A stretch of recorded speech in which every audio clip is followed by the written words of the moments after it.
This is Diane Shabazz, the chess drum, and we're in Wheeling, Illinois for the 2023 Chicago Open. We have a round that has just started. I have with me James Canty III, who is just passing through, and he's going to tell us what he's been up to. He's been up to a lot of things, and we're going to get into that. So, how's it been going? It's been great. It's been great. And first off, look at Dane. You see how young this 10 years ago, he looked exactly the same. Right? Whatever you're doing, we got to get the skincare, the water, the food program. Dane Shabazz, right? That's the man. I'll break it down.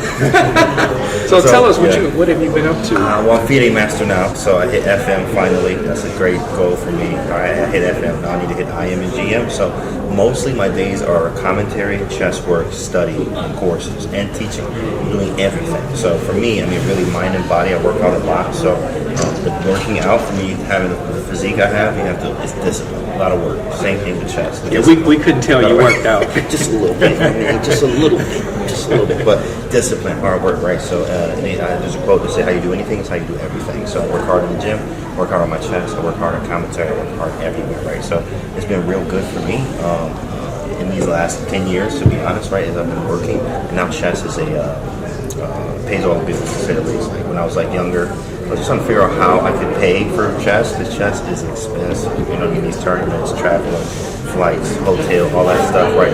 Back then, I didn't know my dad's playing the tournament. Now, I didn't know that when I became an adult, I had to pay for it. He is playing? He's playing right now. He's under 19, yes. That's really why I came to actually hang out with him, too. But it's like, I look back and I'm like, dad was paying a whole lot of money for these tournaments because I had to come out of pocket these days. And now, it's really tough. It was tough, but now I'm able to pay for it myself. I'm able to do it. I'm able to fly everywhere. Chess.com is a thing. So overall, I'm streaming. I'm doing commentary. I'm doing a lot of study. I'm doing a lot of playing. I'm doing a lot of lessons, work.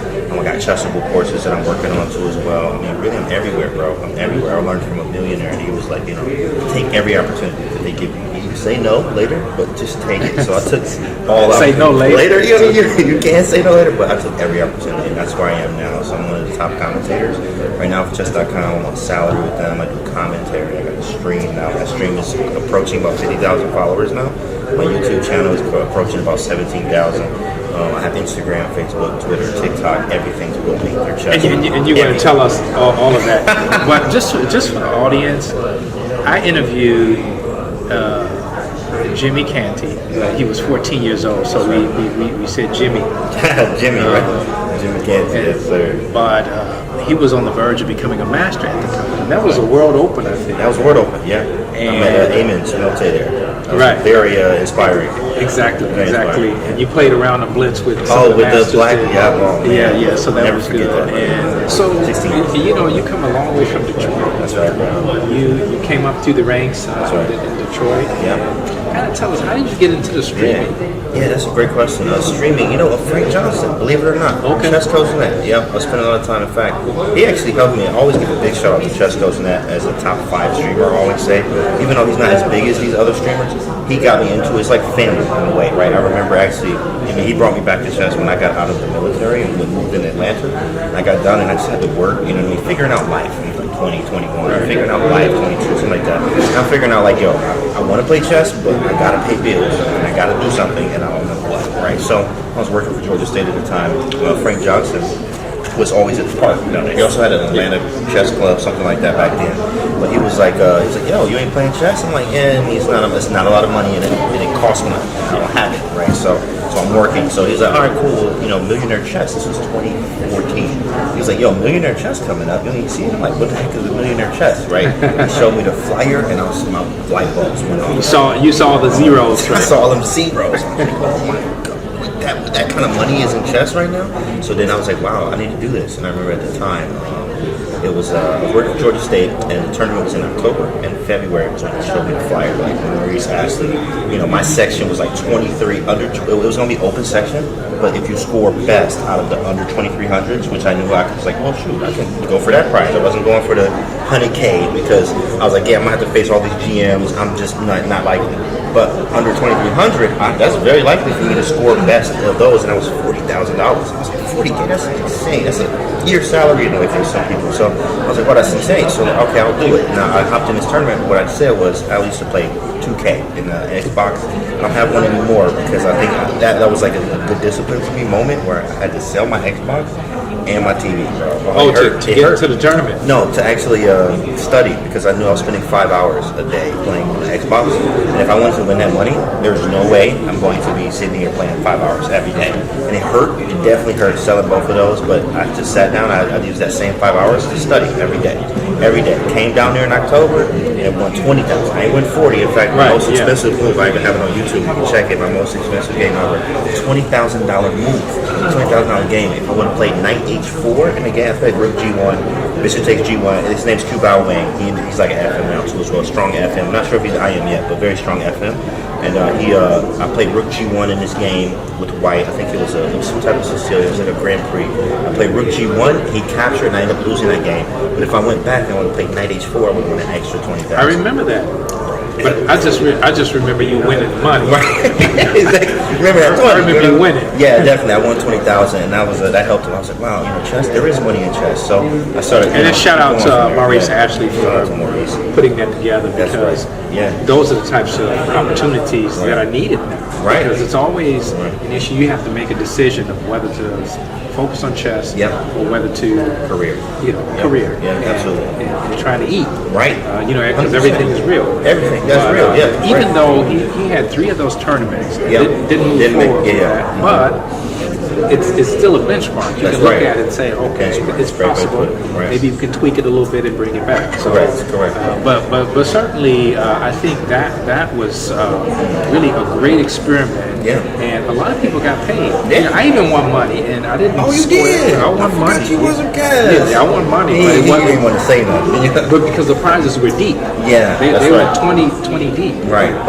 Some of the sections. Right. And so that was a good thing. So you're playing, and you have an FM title now. And are you doing much playing? Yeah, actually. I know you're doing everything else. Everything else, yeah. Playing wise, I haven't played since like January, December-ish, which was this was actually the best tournament. You're playing in Charlotte. Yeah, playing in Charlotte sometimes. Right, Charlotte's my favorite. I don't know why. I guess for me, I hit FM in Charlotte. In December, I played my best tournament literally ever to date. They keep saying, I haven't had my best tournament yet. So I'm like, okay, cool. That's a great way to play with it perspective-wise. But my greatest tournament that I've had so far was in December when I played. I think I played like 5. I played 4 GMs, and I played like 9 rounds. 4 GMs. Was this in Charlotte? This was in Charlotte. It was the U.S. Masters, and I drew. The first round, I beat Gamagami, who's here, right? In fact, I know from Iran. Yeah, correct. He actually accused me of cheating. It is what it is. I understand. I'm just underrated, right? But he accused me of cheating. He got mad because I won the game, and the way that I won the game was very aggressive. My type of style, aggressive chess, sacking stuff. Won the game, right? Second round, I play Fishbane. Or no, I play at Brian King, another GM, draw. Then the third round, I play Fishbane, Alex Fishbane, Grandmaster, draw, right? 3 GMs back to back. I scored 2 out of 3. So here I'm feeling the greatest ever right now. I'm just like on a high, right? And then I play all these IMs, and I only lose 2 games. I lost to an IM, and I lost to a GM in this tournament. Very strong tournament, one of the greatest I've ever played, but that was like a stepping stone to let me know it's time for me to level up. It's time to do it. I can't do it. So now chess is my life with work, right, too, as well, like doing commentary. I'm traveling all the time, almost every month to do some type of commentary somewhere. I'm on ChessCom, on payroll, like I do all kinds of stuff for that, so I don't have time as much to play, but I always look at it as, number one is free lessons, and they never see what you do behind closed doors. So right, I'm studying. I'm always studying. I'm always working. I know I'm looking at all the games. What are the GMs playing? What's the new novelties? I'm looking at things. So when I do go play, I'm ready. Right. So I have 2 tournaments coming up. Actually in June. So I have Vegas, which is. Are you going to Vegas? I'm not going to Vegas. I'll be in Japan. Of course, right. Flexing on this, real subtle flex, real subtle. But we're going to. I'm going to Las Vegas to open the festival. I forgot what it's called. Chess Festival, something like that. First time I'm going. National Open. That's what this will be my first time in National Open. So I'll be playing that one, and I have another one too as well. Right before that I'm thinking about playing some Super Swiss, and I think it's also in Vegas as well. So that whole time, like 8 to 18, I'll be in Vegas playing there. I'm really trying to norm up. I've been a half a point away from a norm. In fact, when on another tournament I had 6.5. I needed 7 points. It's so crazy how much you need. I got 6.5 out of 9. Right? So that's because the average field. The average to be exactly. Yeah. And it was all. I mean, in that section, it was 2 IMs. And and the rest FMs. I beat Oladapo. I've lost to Josh Pushnuma. I beat Brewington Hardaway. I beat another FM. I beat Robert Martindale Campo, another IM. But I just was half a point away. If I would have drew the last round, and it hurt. I mean, losing that game, walking away, understanding that I was half a point away from my first IM norm, it definitely hurt. It was also a wake-up call in a way, like, hey, just keep grinding, keep doing it, keep working, and eventually it's going to happen, right? But typically, when you make a result like that, they come in bunches. That's right. And you'll exactly get a good result, then you get another one, then you get another one, and then it happens. And then typically those norms come together. But in terms of the streaming and all these other things, is that, you believe that's helping your play, or is it? I look at it like Hikaru Nakamura is the biggest streamer ever for chess, right? And he's also he's approaching, he's not just a big chess streamer anymore. He's just a big streamer. He got over 1 million followers, right, on his platform, just Twitch, YouTube the same. But remember one thing he told me was like, first I was like, you're not a real streamer if you don't show up every day. That's cool, but the chess portion of it, and I started showing up every day, and that's why my stream exploded. But the chess part of it is he streams on a Tuesday, 8 hours, playing chess for 8 hours on a title Tuesday.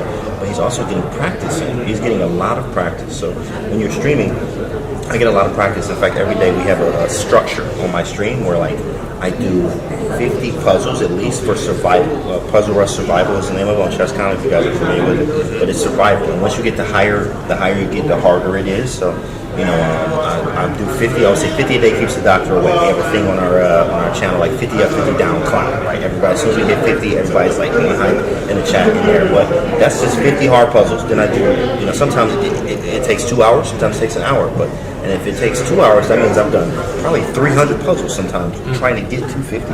And I've gotten to 300 in that day. And some people don't understand. They're like, I've just did 300 today. And this last 2 hours, when is the last time you've done 300 puzzles, period, right? Yeah. So, or in a week, or in 2 weeks, sometimes even in a month, you don't get that in. So those numbers really add up. For me, streaming actually really helped with my game because I'm around chess. We're looking at games, we watch stuff, we train all the time. I used to just stream and play, but that's not actually getting better. Playing is not actually getting better. You have to study your stuff. You got to train outside of the play part. In fact, I believe, and I tell this to students a lot, it's like 70% study, 30%. Now you do need to play a lot, but you need to also study. Like I mean, I even look at my dad, for instance. Like, shout out to my dad, but it's he's been playing chess wrong for 30 years. And literally just play, and then you're like, oh, I didn't even know I was playing this entire line wrong every single time for 20 years, right? So you have to study a lot. So I put a lot of emphasis on the work as well. So, and then also commentary. So there's a link between playing, the streaming, where you do all these puzzles and exercises. And now you fold that into your commentary. So it's does commentary, all those things that you do, help you with your commentary and kind of give you your style and your flair that you're known for? Yeah, in fact, the flair I got from just being social, number one, and also I did door-to-door sales. So at one point, I remember I was working with a millionaire, and the only reason why I took it is because he was like, yeah, $1 million for this. And I was like, wow, I see it. Like, he was, driving a nice car, a big house. I'm like, wow, this doesn't make sense to me.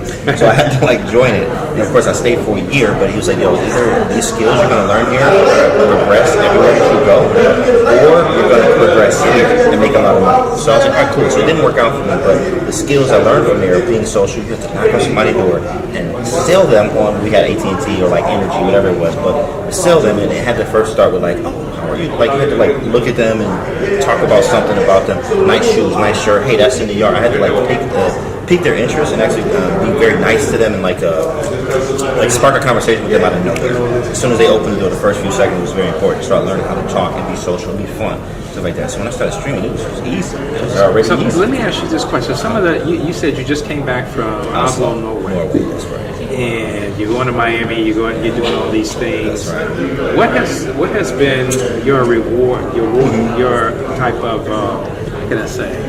Your most rewarding experiences as far as commentary, because you've done some online commentary.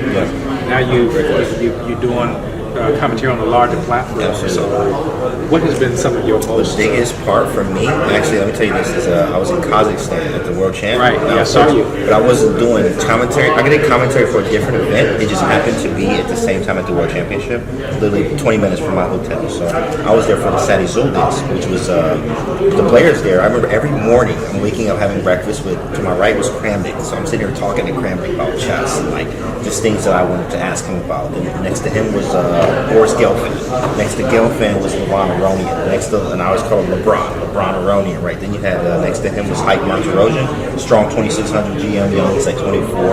Next to him was Vincent Keimer. I know all those guys. Oh my goodness, right? Next to him was my co-commentator Ivanka Hausman. Then next to her was Arjun Erigaisi, who was right next to me on my left. So I'm asking these guys questions. I asked Levon, I'm like, hey, I love Teams Indian. What should I do about this, and that? He's like, yeah, pair it with a different opening. Pair it, try Grunfeld. I'm like, dang, I already like Grunfeld. So now it's like more, I feel better making certain decisions or playing certain openings, right? So it's really good.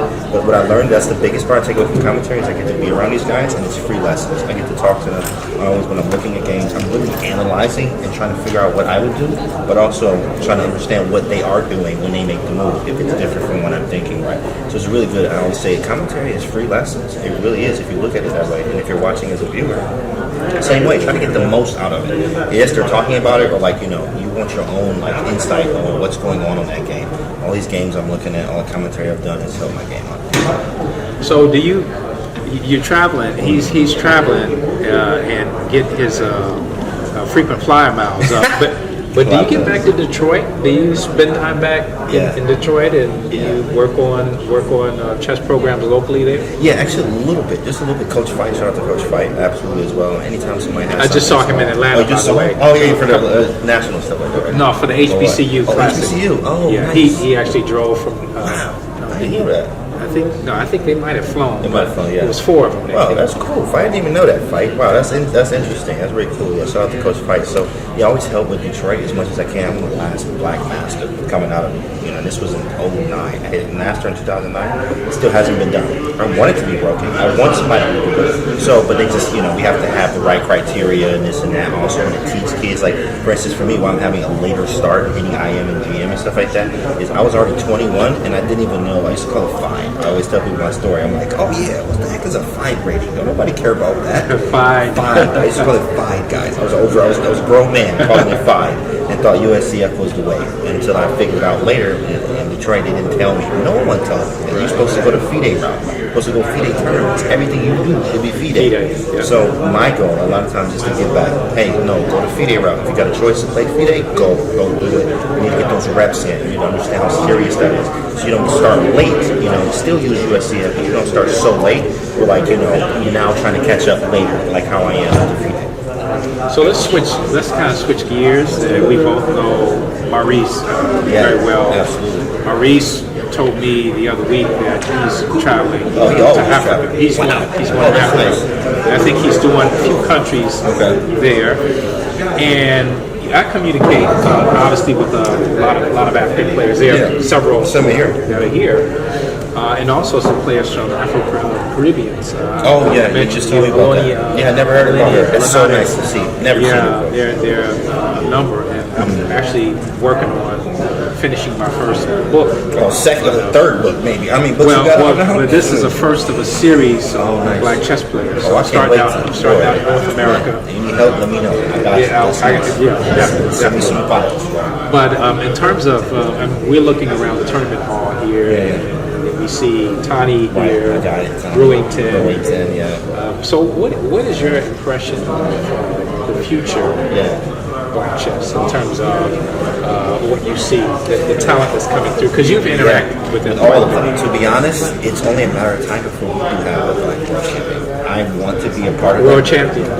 Yeah, I've actually thought about this in my head. I'm like, there's never a Black one. Never. So, first one's going to be great, and I want to be on that team. I want to, if I'm a second, I'm cool with that. I help, right? However I can help whoever this is going to be the world champion, I'm definitely down with that. I want to, because it's about time, right? I mean, especially in this day and age with computers and how fast you can have the information, you can start, 1 year and then 4 years later be better than the past of the world in chess, more than half of the world. Still a very small percentage. I mean, just like Tony. Tony been playing, what, less than 10 years for chess, right? Maybe 10?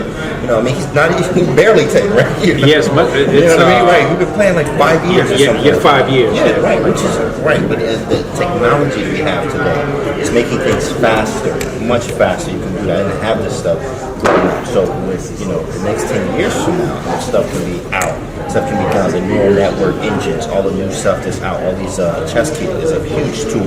You know, I was not out. And they just had the tournament, the Chess Kit Cup. Yeah, Chess Kit. Which a kid, kind of like he's 18, but Norderbeck, who just beat. Yeah, he's the youngest one in the Champions Chess Tour. Just won that event. It'd be great to see some black players in these big events. And it's not me, right? It's gonna be somebody else. Somebody's gonna do it, right? And I can't wait for that to happen. I'm excited for black chess. It actually inspires me because it's like, wow, like all of us are doing this. We come together like how the Russians do, how the Asians do, how every other country does. Like basically, they always were there for each other. You know what I mean? Like even I think about the Black Bear School, right? You know, a lot of times with Maurice and like Morrison, right? The legends, you know what I mean? So we don't have anything like that now. In fact, me and Josh actually talked about this Colas and like, you know, maybe we should try something to do, you know, ourselves, like a little Black Bear. There's actually a discussion going on right now on WhatsApp. It's a WhatsApp group. Wow. Black Bear School. Really? There's conversations. Okay. I'm not sure where it's going. Right. But it's a consensus that we need to have some kind of. Yeah, add me in that group if you can. If you can add me into, I would definitely agree. Yeah. It's some good discussions. It's some reflections on what worked. Yeah.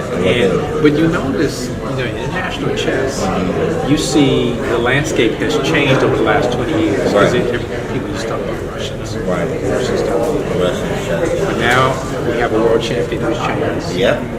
We have a contingent of young Indian players moving up quickly, crazy right now. And we're talking about India as number 2 as far as they're top 3 in terms of rating. Oh, absolutely. Top 10 players. Right. So we're looking at kind of a new era of chess. Right. And of course, the African diaspora, we want to be included in that. Absolutely, we are included. But the question is, what are the steps that need to be taken? That's a great in order question. to make that jump? That's a great question. Is it to build maybe mentorship? Because we used to have in Black Bear School, Reese was mentored, but we don't have that kind of baton. Interesting. Getting someone like Josh Colas, Justice Williams, and say, okay, this is the path that will get you, or Casa Cooley, who has 2 more. Yeah, exactly. Right there. So a lot of these players are just kind of, they're playing, but the progress is different. It's stagnant. Yes, it's stagnant. Yeah. So what do you think could be some of the things that could move us to the next level? Probably just somebody, one thing is all of us coming together, just putting it out there. It's one thing, hey, this is what we have, just like how we just mentioned now, this is what we have, and guys, we want to do this, we want to come together, let's just do it. But it has to be repetition of that, because we can mention it once, oh cool, that sounds great, but then we have to act on it, and you have to continuously act on it, and repetition, like how you do anything to learn it, so it becomes a pattern, it becomes a habit, it becomes a force of nature, so that we can actually do it like how they do it for years. Indians, Russians for years, because they repeat it. Same thing, we get the system, they repeat the system, they do the system every single day. So we need to have the system first, whatever that system is, then repeat it and keep going over it, meeting, right? Having, I think, even these as small as just being part of a group chat, you know what I mean? Even though I'm in many group chats and I don't even say stuff. Sometimes I just scroll and I'm like, watch it. I still see it. Yeah, I still all the time, right? So being a part of that, maybe having, actually that's quite a great idea, is just adding all the strong black players into a group chat. And then, a lot of times it's money. That's true. Getting the funding, trying to put some ideas, to put some tournaments together. Yeah, that's right. There were years ago, we had a Wilbur Page tournament back in 2001. I heard about this one. There was 10 players, black players, masters from around the world, and played in this tournament in Harlem on 125th Street in Teresa. But I wanted to do one that was bigger, but I just couldn't get the pieces together. And everything. The funding was another thing because it ended up being close to 6 figures, in terms of putting the type of tournament that I wanted, plus a banquet that I wanted to put together for a really nice event. Yeah, nice event. And then, of course, Maurice did his events, which were, but it wasn't sustainable. So I think where you see other nations rising is that they get the support. You're right. Like China, they have the government support. India has the corporate support. Correct. So that might be the element missing in terms of getting sponsorship. D Rose is putting on a tournament I saw out in Vegas. $5,000 to enter that joint. It's $5,000 to enter. Is it 5,000 or is it 7,500? You know what? It might be. It might be 75. I think it's 75. It might be 75, right? Because it's like 75 was like if you want this extra something, but I think 5 was minimum. Okay, minimum. That's crazy. Yeah. Just to join that boy. But that's a positive event because you take somebody like Derrick Rose. He knows all the basketball players who play chess. Right? They might say, okay, Let's invest. let's invest in this program as far as building the community that we're talking about. Yeah. You know, these young players that we have in here, setting up mentorship. Yeah. You know, obviously if they want to be mentored because they have to That's want true. that. You have They to have to want want that. Yeah, for that sure. mentorship. For sure. But that's something that huge. I think is doable. Yeah. But for somebody like D Rose, I think he's just playing this tournament for his friends. Yeah, it's more of that. But it is. he may listen. You know, Exactly. if we approach his people and say, hey, you know, 'cause There's another one too, Eric Armstead. Actually, was a football player. I'm not really huge on football, but I know that he actually won. It was an NFL event for chess. Yeah, I saw that, yeah. He won it, and there's a gala. In fact, on June 1st, that's why it'll be June 1st in Sacramento, at this gala with him. So in fact, I mean, that's crazy to even think about this, how we having this conversation. I can present this to him because he loves chess. He loves chess. It's a chess thing. They're going to have a gala and like all this stuff. Oh, it's a huge chess thing. It's a huge thing for like, you know, I guess football and his friends and stuff like that. But he loves chess. Like he actually really loves chess. So, you know, And there are a lot of athletes. There are a lot of athletes chess. that you know play chess. Right. And there's what's the brother's name? Who's the physicist? Doctor. Neil? He's been down at the St. Louis Chess Club and played. Yeah, real sharp guy. I don't know why I'm drawing a blank on his name. I shouldn't draw a blank on his name. Guy, football player, but then he ended up getting his PhD. Oh, big dude. He real big. Yeah, and it's on the tip of my tongue. Urshel. Yeah, that's it. Urshel. And see, he's obviously a big supporter of chess. Right. He was doing. I think he was streaming at one time. They do. I don't know. I mean, I'm sure he's doing well. I'm not sure what he's doing now, but yeah, he was streaming. He was a lot of streaming. In fact, he has his own channel. I remember talking to him. He's like 1,800, I think, something like that. Online, at least. But he was very strong, very good. I mean, strong physically too. But like, big, cool dude. Very cool. I didn't think about that. Actually, maybe reach out to him too as well. Just these figures that like chess. See what they can do for us. And you know RZA and all the hip hop crew. They have chess. Wu-Tang. Yeah. So you know, Lisa Van Joko is actually in England now. He did Hip Hop Chess Federation. Yeah. So he closed that down in 2019. Now he's doing something called 64 Blocks. Okay. And he's going to do the martial arts and then chess and then hip hop again. So he's probably on board. Oh, yeah, 100%. You know, trying to bring this element across all of these different industries, entertainment, athletics, but obviously we've said these things before. Yeah, we have. It's just a matter of doing it. It's just a matter of doing it, and also doing it consistently. Because like a lot of times, any new habit or like any new thing, you do it once and it feels great and everything's cool. Then the next day you don't do it, or the next 2 days you forget, and then what happened in a month, right? So it has to be like values. So it's like the HBCU Classic we have. These are historically black colleges and universities. There's 107 of them. Right. So we had this tournament in Atlanta. Oh, was it chess tournament? It's a chess tournament. We just had it. I just saw that. I saw that on Instagram. Somebody showed me that. We had it. This was. Maurice was there. He was there. In fact, he actually mentored 2 students, one from Morehouse, one from Spelman, to put it together in Atlanta. It was a great event. Wow. But then we're trying to look at that as a possible springboard for getting more people of our community involved in chess. Because here you have college students, this is their first tournament that they've played in. Right. What would have happened had we got them early? Yeah.